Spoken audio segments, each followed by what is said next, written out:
টাকা দেওয়ার পরেও নাম নেই আবাস যোজনার তালিকায়। আর সেই টাকা ফেরত চাইতে গিয়ে এক ব্যক্তিকে বেধড়ক মারধর করার অভিযোগ উঠল এক তৃণমূল কর্মীর বিরুদ্ধে।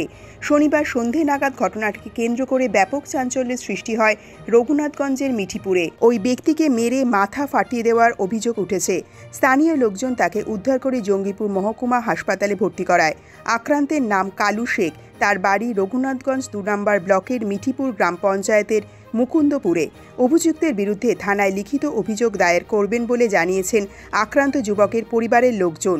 অভিযুক্ত তৃণমূল কর্মীর নাম মিঠু শেখ। তার বাড়ি ওই এলাকায় বলেই জানা গিয়েছে।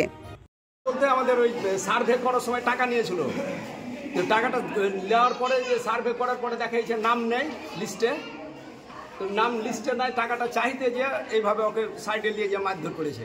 কারা করেছে? ও তো করে তৃণমূল করে। কি নাম না? আমার নাম মজিবুর রহমান। যিনি মারধর করেছে ওই মিঠুন, ডাকনাম মিঠুনই জানি আমি।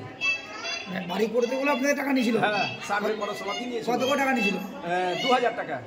সেই টাকা চাইতে হ্যাঁ, গোটা গ্রামে নিয়েছে। আপনারা যে রিপোর্ট করতে জেনে নিতে পারেন। কি নাম আপনার? আমার নাম মজিবুর রহমান। কোন গ্রাম? মুকুন্দপুর।